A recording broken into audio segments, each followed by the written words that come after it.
everybody, it's Courtney and I'm here with a video for Simon Hurley Create. Today I'm going to be using the background stamp called Luau as well as the Flower Picking Friends stamp set, but I'm just going to be using that for the sentiment. We're going to be doing some Copic coloring with heat embossing with the background stamp, which can be a little tricky because we know we can't color over embossed areas.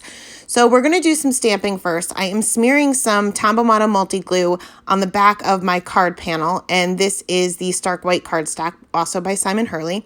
And I let that dry for a minute or two. This becomes repositionable once it is dry.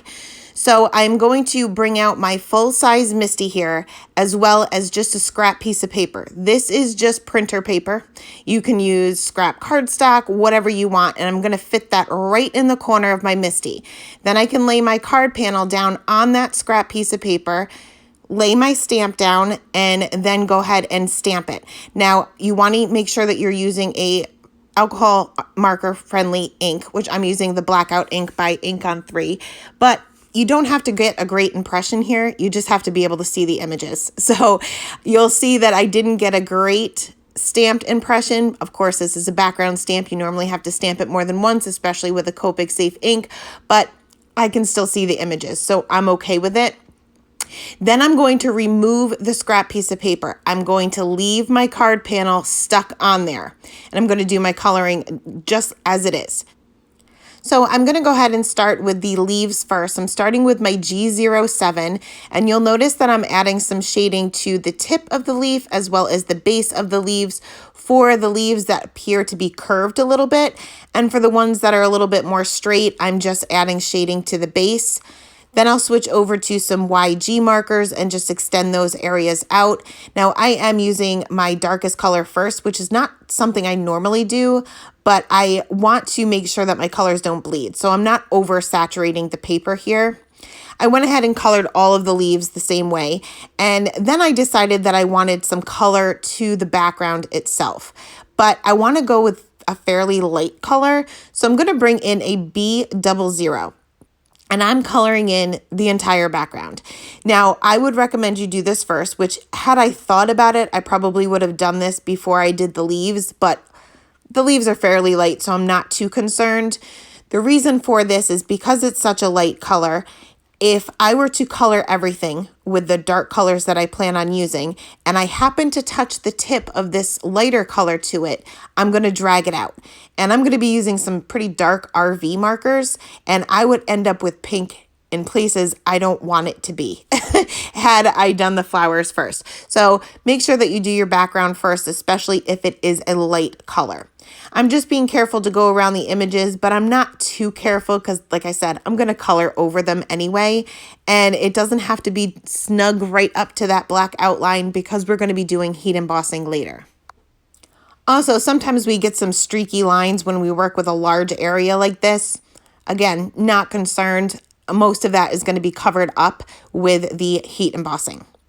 So I'm just finishing up the background here, and then I'm going to move on to the centers of the flowers, and I'm going to be using some yellows for this. I initially started with just 2 colors, just concentrating the base of it being a little bit darker than the tip of it, but realized that these colors were a little bit too similar. I wasn't getting the contrast that I like to get, so I ended up bringing in a YR 68, just a little bit for the base of it, and this actually blends really nicely with the yellows, and that way I'm able to get the contrast that I like to see. So finally, we are going to move on to the flowers themselves, and I'm only going to show you one because I colored all of them the same exact way. So I'm going to start off with one petal first, just to show you how I did everything. Again, I'm going to go right in with my darkest color first. I am using those lines within the image as my guide as far as where I need to put my shading on the base of each of the petals. Then you'll notice on the tip of the petals, not tip of the leaves, there's some indentations there. I'm going to use those indentations to add even more shape and texture to the petals. So you'll see that if it's really dipped in, I'm creating a little V. And if it's just a little dip, like a little flick line, I guess you could say, I'm just adding a flick line. So sometimes I'm making them a little bit wider than others. Now with your little flick lines that you're creating, you just want to make sure that each time you do your shading, as you move down to your lightest color, you're going in the same direction. So if you start your shading off to the right of that flick, you're going to want to continue off to that right. You're not going to want to necessarily make it thicker. You're just going to want to extend it the same direction each time. And it really honestly doesn't matter what direction you choose. Now, as far as the little V marks that I'm creating, when I extend those out, I'm just making those a little bit wider and a little bit longer each and every time. Now, if you guys have ever used this color combination or something similar to it, you'll know that you don't necessarily get the best blend in the world. And for now, you can kind of see that we're doing a pretty good job. But once I reach that lightest color, it doesn't blend perfectly. It doesn't blend the way I typically like it to blend, but I love this color combination anyway. Now, I always say to make sure that your paper is saturated to get a good blend. And that is true, but when you move on to your lightest color, you don't want to add a whole lot of that to it. Keep in mind that the lighter the color is, the more it's going to act as a colorless blender. So when I bring in my RV11, you're going to notice that I only go over the white areas. I am not going over those darkest areas because I'm just going to move the color. It's not going to blend. No matter how much ink you add, it's not going to blend perfectly. And the more ink you add, the more blobby it's going to look. So it may not look great now, but again, it's going to be covered with heat embossing. So I went ahead and colored the rest of the flowers there, and we're going to pop this right back into our MISTI. We still have our stamp lined up. I'm going to line this scrap piece of paper right there in the corner, treating this with my anti-static tool, and this time I am going to switch over to some Versamark ink. Now, I didn't clean my stamp. Clean your stamp before you move on to your Versamark. You'll see in a second here what happened to my Versamark ink pad. It'll still work, but it's pretty gross looking. But here I am just I'm going to stamp this twice this time because it's a clear ink, so I'm not sure what kind of impression I'm getting. And as long as my paper doesn't shift, then I'm good to go to stamp this twice. And just to make sure, just to be double checked to make sure that I have a good impression everywhere. And the whole time I'm doing this, I'm praying that everything is lined up correctly after I did all of that coloring.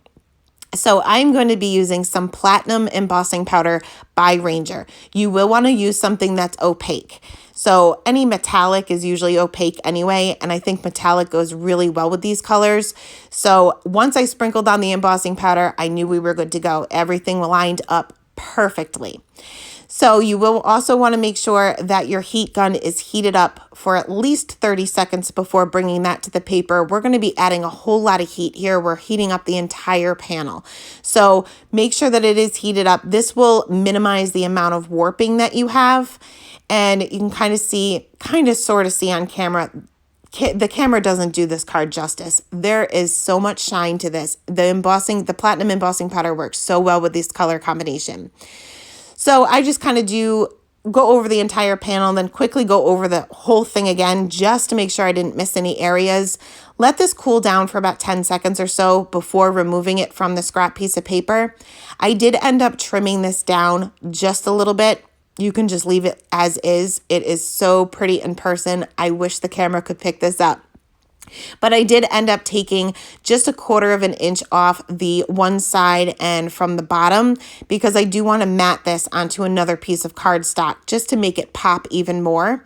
So I'm going to take a piece of white cardstock and I'm going to trim this down just a little bit larger than my card panel, but still a little bit smaller than my card base itself.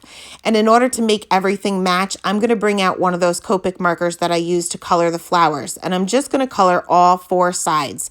I started off with the chisel nib, which I never, ever, ever use. And apparently if you never, ever, ever use it, it kind of dries up even though I have a ton of ink in this marker. So I ended up having to switch over to the brush nib just to get that color down. You're only going to see a tiny bit of this, so you don't need to go crazy with the amount of color you're adding.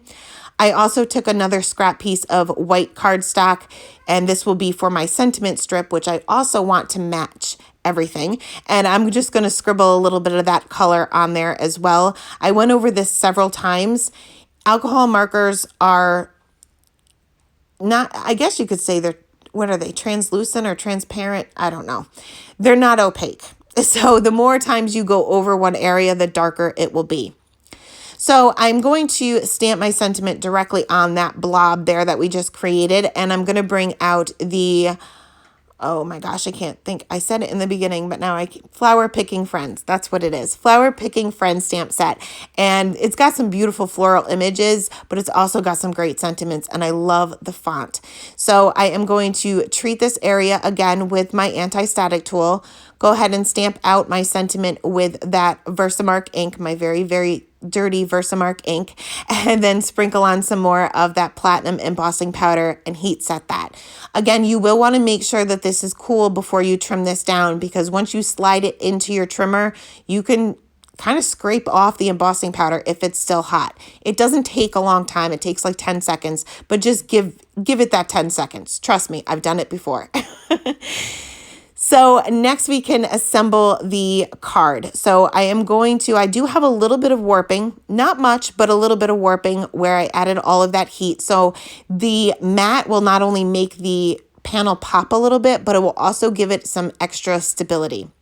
So I'm going to, again, use my Tombow Mono Multi-Glue to adhere my main panel down to this panel here that we colored the edges of. And it may not stick on all four corners right away. I like to use the wet glue because I feel like I have more time to work with it. But because we have a little bit of warping, just make sure that you add a little bit of pressure and give it an extra couple of seconds than what you normally would give it to make sure that everything is stuck down.